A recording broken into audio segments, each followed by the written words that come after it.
ધારી નગરપાલિકા દ્વારા નગરપાલિકા હસ્તકની જમીનમાં થયેલ દબાણ દૂર કરવાની નોટિસ ફાળવવામાં આવી। સ્ટોરી રિપોર્ટ બાય સંજય વાડા, ધારી। ધારી નગરપાલિકા ચીફ ઓફિસર વીએસ ચાવડા ધારી નગરપાલિકા વિસ્તારમાં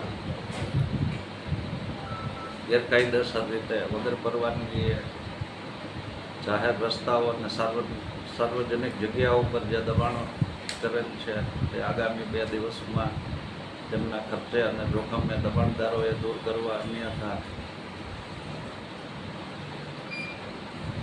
દબાણ જાહેર નોટિસની મુદત પૂરી થયા બાદ કોઈપણ તારીખે અને સમયે દબાણદારના ખર્ચે અને જોખમે દબાણો દૂર કરવામાં આવશે। સર, આ દબાણ દૂર ન થયા હોય તો એની શું કાર્યવાહી કરવામાં આવશે? તેને ખર્ચે અને જોખમને દબાણ દૂર કરવામાં આવશે અને જે કંઈ ખર્ચ થાય એનું બિલ દબાણદારને આપવામાં આવશે।